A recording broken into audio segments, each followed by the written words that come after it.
2013 can be considered the year when the next-gen consoles were announced and released, but I frankly consider it a rare year of brilliant video games. The past few years have passed by with great games here and there, but very few of them actually stood out and were able to stick with me in contemplation the way this year's astounding achievements have. Well, let's begin my top 5 list of the best gaming experiences of 2013. Number 5. Brothers: A Tale of Two Sons. If there's any indie game you're planning on picking up this year, it should be Brothers. The game manages a perfect balance between gameplay and telling a very touching and resonant story. The fluid platforming coupled with memorable stages that are all distinct in their visual look and overall atmosphere. That's all topped by a very emotional and unique ending that will probably stick with you for a very long time. Number 4. The Last of Us. The Last of Us, at this point of time, can feel slightly familiar. We've had that father figure-child dynamic before, and the apocalypse is hardly anything new.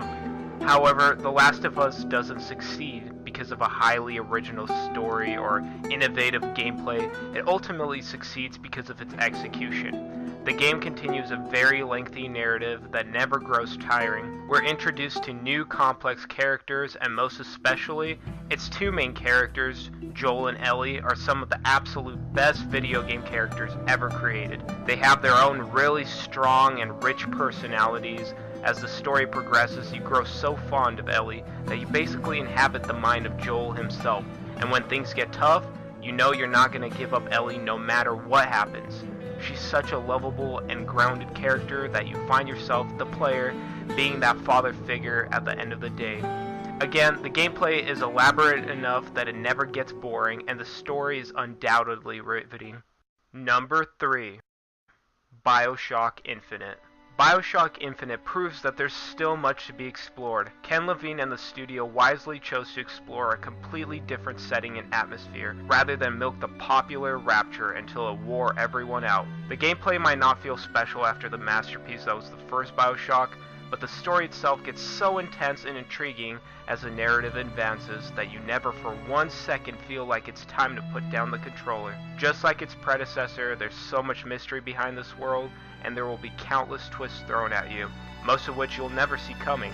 Elizabeth is also another noteworthy companion of this past year that is utterly helpful in gameplay and remarkably interesting when the focus is on the story again. The ending is wholly unforgettable and carries such an original concept that you just have to appreciate it. Overall, BioShock Infinite is the antithesis to most action games we have nowadays, which suffer from recycled and banal stories. Number 2. Grand Theft Auto 5. Phew! Wow, Rockstar never ceases to impress, and their attention to detail and patience, considering the game came out 6 years after its predecessor, is astonishing. Not only does it convey a truly gripping and thrilling crime story, but it also introduces us to some of the most unique and rich characters we gamers have ever met. I'm sure there's not a single player that was disappointed with Trevor. His sheer insanity leaves us with some of the most memorable and fun sequences ever experienced. Michael is a calmer fellow, but in my opinion, he's in no way worse than Trevor. Franklin just acts as that balance that keeps the group in check, since 3 complete maniacs could have ripped each other to shreds before anything was done, had it been so. With this lovable and completely fascinating group, excusing their pure criminality, you never feel like you want the game to end, especially when you hear Trevor go on another bizarre and unexpectedly jaw-dropping tirade, or Michael come home to a family of caricatures that leads to plenty of rollicking humor.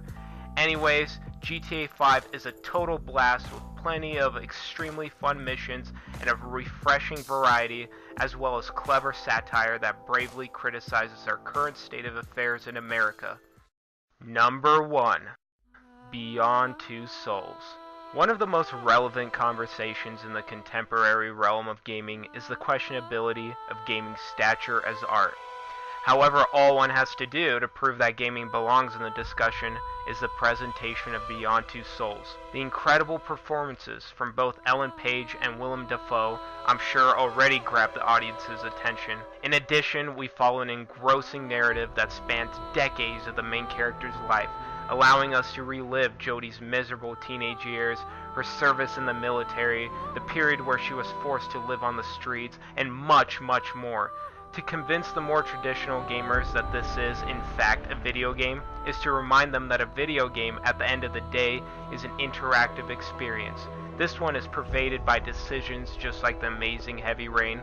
Although not as prevalent, it still allows you to choose how you want to proceed with certain characters and predicaments. Then there's also the unusual structure in which the narrative is told, casting you into Jodie's younger years, and then suddenly placing you in her adult ones, and then again setting you in her childhood home with the family. The game promises an abundance of emotion and depth, tense and exhilarating sequences, and the ability to guide Jodie through her life the way you see fit. Beyond Two Souls was my favorite gaming experience of 2013, and it reassures me that gaming is on the right path. The path of maturity in a state where it can finally be taken seriously by all artists. Of course, we can still have games like Rayman Legends and Saints Row, but we must all allow for experiences like Heavy Rain, Beyond Two Souls, etc. to exist therein as well, as much as the shallow gamers hate it. All in all, this was a terrific year for gaming. Games like Tomb Raider and Gone Home might have been left out of my list, but that just proves the incredible time we live in.